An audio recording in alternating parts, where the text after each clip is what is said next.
పాప కావాలి స్వామి. పేరు శ్రీమతి జనకవల్లి. వయస్సు 65 సంవత్సరాల పైన. ఊరు దిండివనం.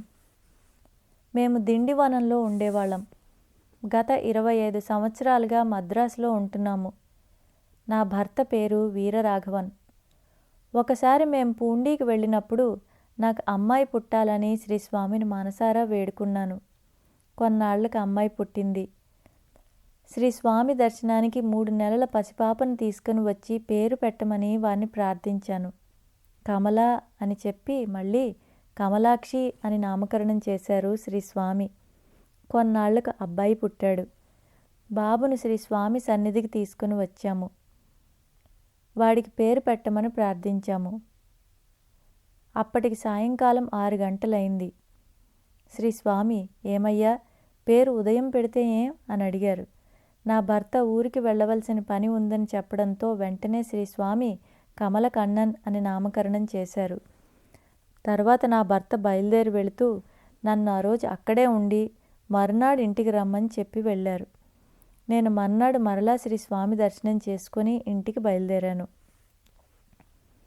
ప్రతి పౌర్ణమికి నా భర్త ఒక లారీని అద్దెకి తీసుకొని మా ఊరిలో ఉన్న భక్తులందరినీ పూండికి తీసుకుని వచ్చి శ్రీస్వామికి పాదపూజ చేసి అందరూ శ్రీస్వామి దర్శనం చేసుకున్న తర్వాత తిరువన్నామలైకి తీసుకొని వెళ్ళి త్రోవలో సాత్తనూర్ డ్యామ్ చూపించి చివరకు దిండివనంలో వదిలిపెట్టేవారు.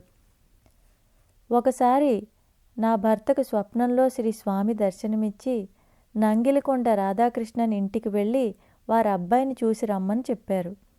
ఆ సమయంలో ఆ అబ్బాయి అనారోగ్యంతో ఉన్నాడు. ఎన్ని చోట్ల వైద్యం చేయించినా ఫలితం లేకపోవడంతో ఎంతో బాధపడుతూ ఉన్నాడు. నా భర్త వెంటనే బయలుదేరి రాధాకృష్ణన్ గారి ఇంటికి వెళ్ళారు.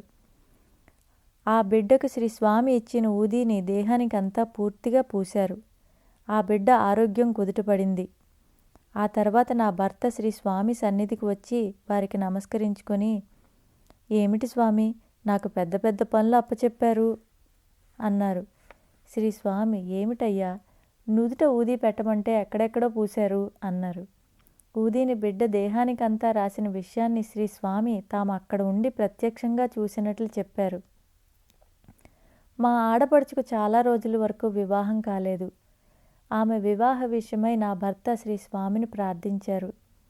అప్పుడు శ్రీస్వామి, కర్మ ఎవరినీ వదిలిపెడుతుందయ్యా అన్నారు. ఆ పిమ్మట కొన్నాళ్లకు వివాహమైంది. ఈనాటికి మా కుటుంబాన్ని శ్రీస్వామి నడిపిస్తున్నారు.